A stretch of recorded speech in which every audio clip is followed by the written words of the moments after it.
వ్యవసాయ అవశేషాలు పశువుల వ్యర్థాలతో అదనపు ఆదాయం పొందేలా రైతులకు కేంద్ర ప్రభుత్వం మరో కీలక అవకాశం కల్పించింది.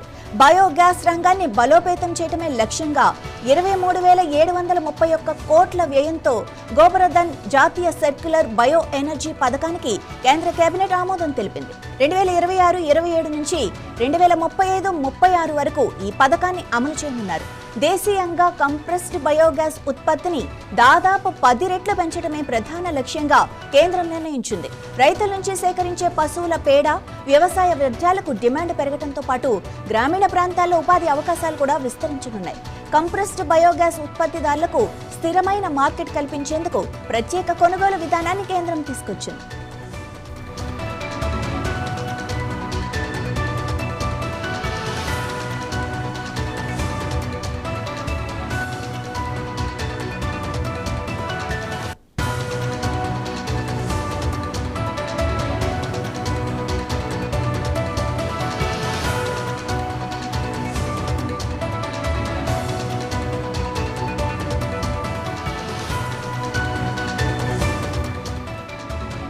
అలాగే సిబిజికి ప్రతి ఎంఎంబీటీయూకు 2,110 చొప్పున ప్రభుత్వం మద్దతు ధర నిర్ణయించింది.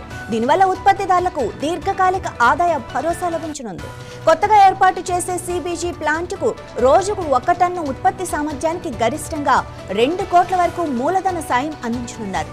ఇప్పటికే ఉన్న ప్లాంట్ల విస్తరణకు కూడా ఈ సాయం వర్తిస్తుంది. ముడి పదార్థాల సేకరణ, సేంద్రియ ఎరువుల తయారీ, విలువ ఆధారిత ఉత్పత్తుల అభివృద్ధికి కూడా ప్రోత్సాహం లభించనుంది.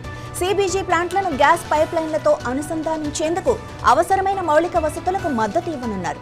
ఎంఎస్ఎంఈ ఆధారిత ప్రాజెక్టులకు రుణ హామీ పథకం కూడా అమలు చేయనున్నారు. దీంతో పెట్టుబడులు పెరిగి గ్రామీణ ఆర్థిక వ్యవస్థకు ఊతం లభిస్తుందని కేంద్రం భావిస్తోంది.